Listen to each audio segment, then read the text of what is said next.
Right, guys. So I think we'll start off with the warm up. So last couple of days or so, we've been linked with this. Is it Lenny Euro? I can't. I don't even know if I'm pronouncing his name correctly or not. I think it's Euro. Now he plays for Lille. PSG basically went in for him in January, according to some reports in France, and Lille wanted 100 million for him, but coming into this summer, he's got 1 year left on his contract, and Liverpool, Real Madrid, and PSG have all been apparently, told that they're looking into him or anything like that. So I'll run through a couple of stats for you. Then I just want to see if you get your guys' opinion on him. In fact, actually, I'll give you William Pacho as well. He's another young centre back. He is, how old is he? Is he 22? Lenny Euro's 18. Paco's 22. That's 22. right. Yeah. So there's a bit of an age difference between them. So Euro played 32 games in the league, 2 goals, 5 yellows. And Paco, if that's how you pronounce his name, he's still got actually 4 years left on his contract. Plays for Frankfurt, and he in the Bundesliga had 33 games, 2 assists, and 7 yellow cards. And he's basically valued at around 50 million. Is this Paco defender? So he's a little bit cheaper than Euro, if that's how you pronounce it. I think that's how you pronounce his name, Euro, whatever. But the one thing before I hand it over to you two, Euro is represented by Gestafute. Now, I do touch on these a fair bit on my videos and stuff because there's a few Liverpool connections there. They represent Darwin Núñez, Diogo Jota. They've represented Fabinho, the old midfielder that we had, and there's other players on here that Liverpool have been linked with in the past as well. So like that Altonori at Wolves, sorry. There is Antonio Silva, João Neves, Mateus Nunes, Pedro Neto, Manuel Ugarte. So there's a few players that Liverpool are constantly linked with on this agency. So I'll hand it over to you, Sean, first. What do you think of these 2 links, and do you think there's anything potentially in them? Well, I think if we have a deal with whatever agent, your man Euro, whatever his name is, I think we'd be going for something a lot cheaper than 100 million. Considering that what we spent on Virgil van Dijk and what Manchester United spent on Harry Maguire. But I don't really see where that 100 million is coming from with this fella. He's 18 years of age, still an awful lot to prove. From looking at his stats this season, he's had 32 games, 2 goals. Okay, fair enough. Last season, 13 games. And the season before that, 1 game. So he's a French international. He's only played at junior level. So I don't really see where the 100 million comes into it. Yeah. I think he's way overpriced. And if Madrid and PSG want to go from, by all means, but I could not justify spending that amount of money on an 18-year-old. Just couldn't. No. What about you, Bri? I think we won't spend 100 million on 18-year-old, I don't think. It's not what we need.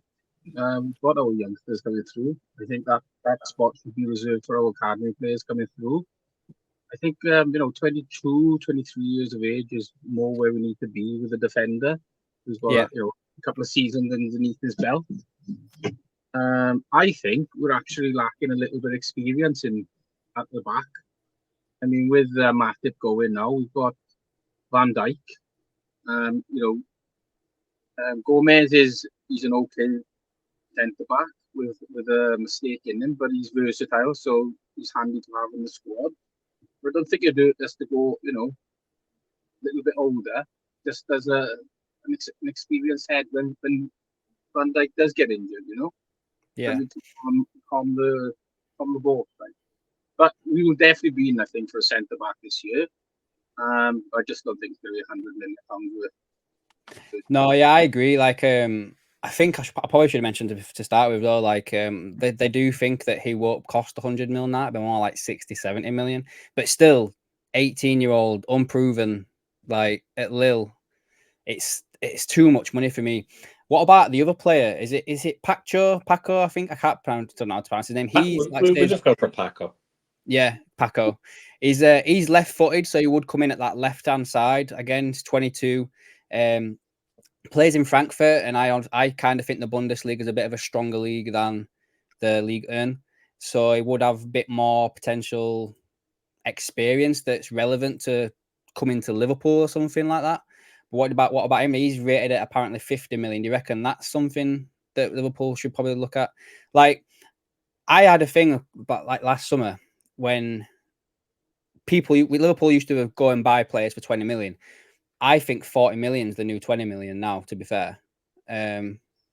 Just due to inflation and stuff, I just don't see Liverpool being able. I don't know. I can't see Liverpool going out there and forking out all that money, especially when you've got a new manager that's coming in unproven. Like, they're not going to throw a lot of money at him when he's kind of got to. I think, not to go into this another segment, but Slot's probably got to show what he can do before he starts getting investment like that. But I'll hand it again over to you, Sean. Or what do you reckon about that Pacho? Do you think that's something of a caliber that's more likely or not? Well, I mean, he's an international. He's played for Ecuador 10 times, or he's appeared with Ecuador 10 times, and he scored 2 goals. He's had, fairly good experience in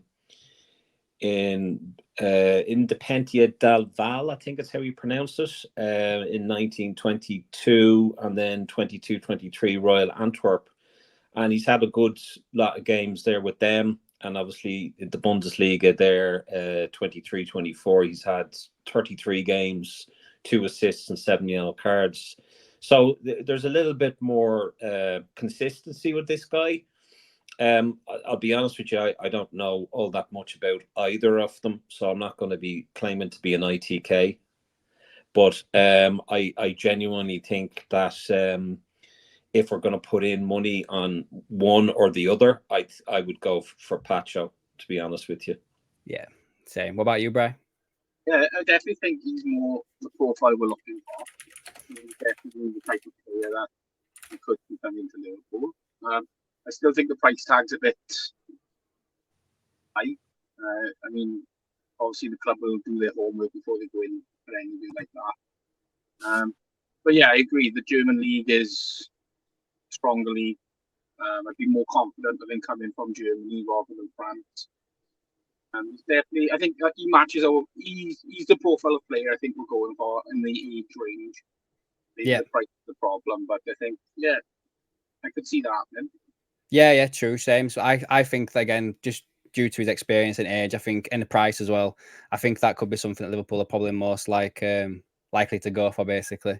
So the last bit of this warm-up, guys, is I did a video the other day surrounding Diaz, and apparently Deco, the sporting director at Barcelona, has been in contact with Luis Diaz's agent over a move to Barcelona this summer. The article did also say as well that, Barcelona are going to have to move players on to be able to buy players. It's like obviously sell to buy and everything like that. So do you think that, well, Rafinha was mentioned as a player that that Barcelona would look to move on. So I asked the question at the time, would you take Rafinha as a swap with a little bit of cash for Diaz, or would you want just a straight cash deal done for Luis Diaz? And I'll start with you, Bri, this time. What do you think about that? I suppose Diaz, he's got 3 years left in his contract, I believe. He's a steady player. Very rarely gets injured. He scored goals. He's not the best, but he's a constant. I think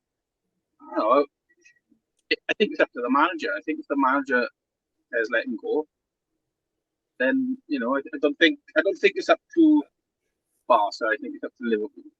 We own all the power. How long he's got left in his contract. Rafinha, no, I don't think for me, like, I wouldn't have him. I think Edwards would have his 2 or 3 players in that position lined up before we just gonna have a look at his stats for this season. Actually, Rafinha, I should have probably loaded that up, to be fair. So before we get to you, Sean, as well, sorry, Bri. So in La Liga this year, Rafinha's made 28 appearances, 6 goals, 9 assists, 4 yellows. Don't seem that decent, really, does it, for a team that, you know, supposed to be up at the top in the La Liga? You know, I mean, I know they've not probably done too well this year. Oh, did they win it this year, actually? I can't remember who won La Liga this year. Was it them? I can't remember if it was them or Madrid. I don't know. Either way, he's not done too cracking over there. So but go on then, Sean. What do you reckon about the whole Luis Diaz situation? Barcelona are never going to get rid of players that they want to hold on to, and I think if they're getting rid of them, they're getting rid of them for good reason. We've been linked with this player, I don't know how many times. Diaz, I would probably hold on to. Yeah, I like we're going to be linked with players. We're going to have players linked with clubs, and I think, I don't know, I would hold on to Diaz, to be honest with you. I think he had a bad season last season. He wasn't all that great, and I think that could have been down to a multitude of things, obviously with his father and stuff like that. That was a fairly traumatic thing for him to deal with. But I think maybe under Slot, he may come good. He may start to improve and show his worth. But I think hold on to him. What were you going to say then, Bryce? Sorry. How old is Rafinha by Rafinha is... He is 27. He's 27 years of age. And I think as well, he's also... he used to be, maybe. But it doesn't show you on here now. I'm sure he used to be another Chesterfield player. You know, like that agency I mentioned earlier. I'm sure he used to be one of them as well. So, I guess then, just before we move out of this warm-up, then I'll ask you one more question, because you mentioned something then, Sean, about keeping all the Diaz.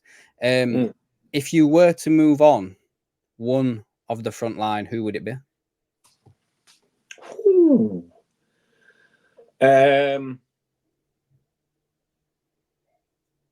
I fully support all players that decide to wear a Liverpool jersey. I don't want to see any of them fail.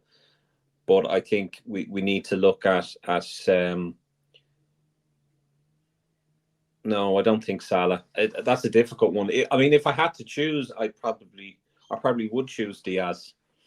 But I don't want to get rid of any of them. I think we need to. I do think we do need to bring in another striker, because I think Jota is very injury prone. He's fantastic when he gets on the field, but it's not often enough.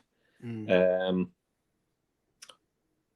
suppose you could include Gakpo in the front three. So I don't know, maybe Gakpo. Gakpo, really? What about you, Bray? Sorry, Sean. To get rid of Jota. If Salah was to sign a new contract, realistically, I think I've washed my hands with Darwin Núñez this season. So. Just to put it out there, then I guess for me, I would probably be in line with Jota, just because I think he's becoming a bit like Thiago. Like, I think there was a stat I saw earlier on, he missed 23 games last year, or in total due to injury. When he's firing, he's amazing. Like, he's really, really good. But you can't rely on him. It's coming to the point now where I think if this season, if we do keep hold of Jota, that he needs to prove that he can stay fit for a full season. If he has anywhere near the amount of missed games that he's had this season, like again 23 again, I'd be moving him on. I really would. I think as good as you are with your shooting and everything, mate, but you're just not on the you're not on the pitch enough to do it. So we're wasting money on you basically. Right. So what about, we're going to go into the season review now, guys, then.